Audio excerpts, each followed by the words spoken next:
হাতেৰে সদায় উত্তম কুমাৰক প্ৰতিপালন কৰি আহিছো মোৰ পালনত উত্তম কুমাৰ খুব সুখী ৰজা আৰু ৰাণীয়েও মোক অপাৰ স্নেহ কৰে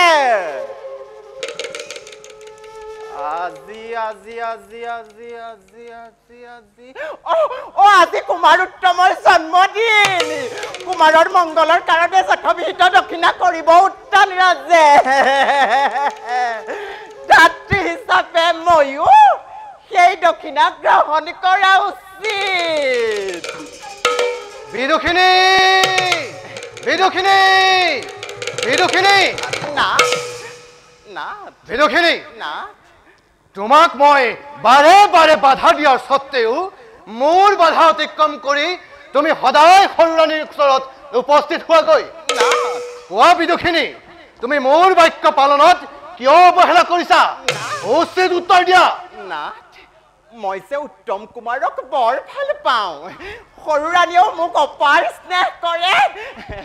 সেইকাৰণেহে সৰুৰাণীৰ কাষত উপস্থিত থাকি ভাল পাওঁ আৰু সেইবাবেই তুমি মোৰ মহৎ উদ্দেশ্যত বাধা দি সেই কূটনীতিজ্ঞ সৰুৰাণীৰ পাপ আলোচনাত নিমগ্ন থাকি মোক সৰ্বনাশ কৰি পেলাইছা কোৱা বিদুষিনী তুমি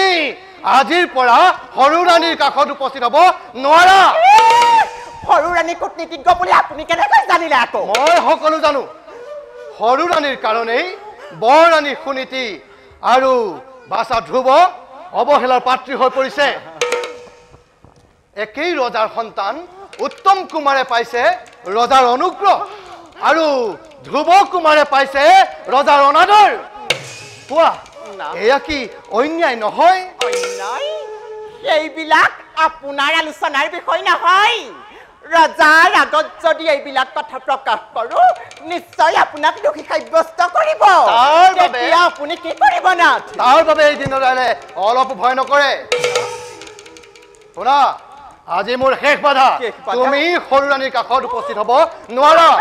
আপোনাৰ বাধা মানিবলৈ মই একেবাৰে অক্ষম মোৰ বাধা তুমি মানিবই লাগিব নহ'লে উচিত শাস্তি ল'বলৈ সাজু হোৱা তেন্তে ময়ো দেখো বাৰু আপুনি বৰৰাণীৰ পক্ষ আৰু মই সৰুৰাণীৰ পক্ষ কাৰ পক্ষ কিমান উজ্জ্বল হয় পিখাচিনী নুবুজিলি মোৰ মহৎ উদ্দেশ্যৰ কথা আজি তোক হত্যা কৰি মোৰ পবিত্ৰ দয়ালু হৰিনামৰ পথ মুকলি কৰো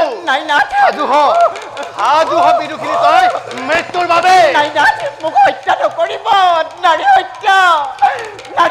কৰি মহাপাপ অৰ্জন নকৰিব নাথ মোক হত্যা নকৰিব তেনে মহাপাপক এই দীনদয়ালে শতবাৰ কৰো আলিংগন সাজু হ বিদুষিনী তই মৃত্যুৰ কাৰণে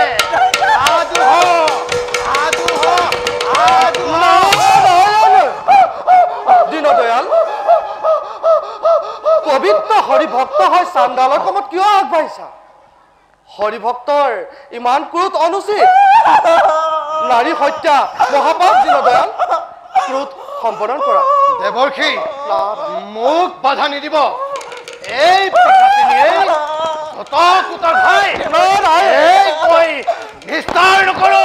বিদুষিনীক হত্যা কৰিলে যে তুমি মহাপাপত লিপ্ত হবা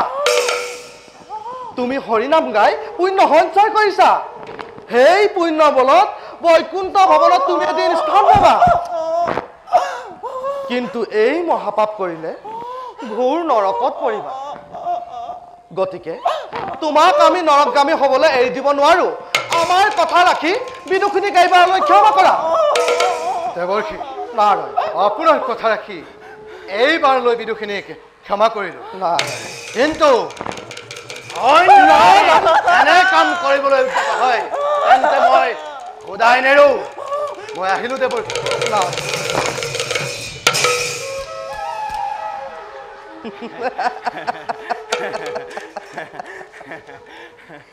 এইবিলাক উদ্ঘাটন কৰি ফুৰাৰ বাবে সকলোৱে মোক টুটুকিয়া নাৰদ বোলে যাওঁ বিদুখিনীক ভক্ত দীনদয়ালৰ ওপৰত প্ৰতিশোধ ল'বৰ বাবে সাজু কৰোগে বিদুখিনী আজি তোমাক ৰক্ষা নকৰা হলে নিশ্চয় তোমাক হত্যা কৰিলেহেঁতেন এতিয়া তুমি কি ব্যৱস্থা লোৱা দীনদয়ালৰ ওপৰত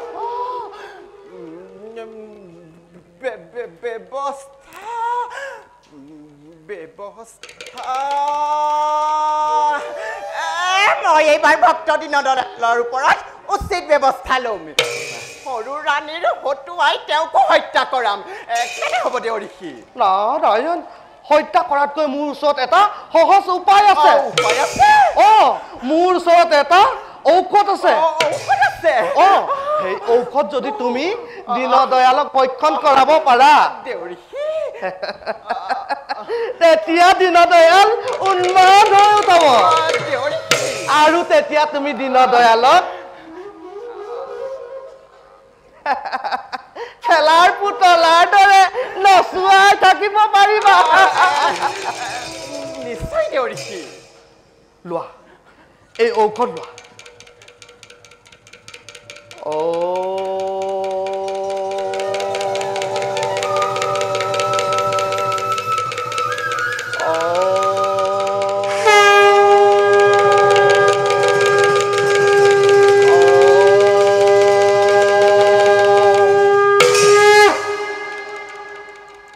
লোৱা বিদু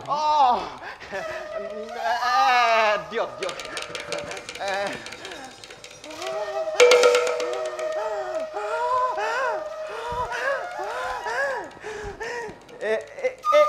এই ঔষধ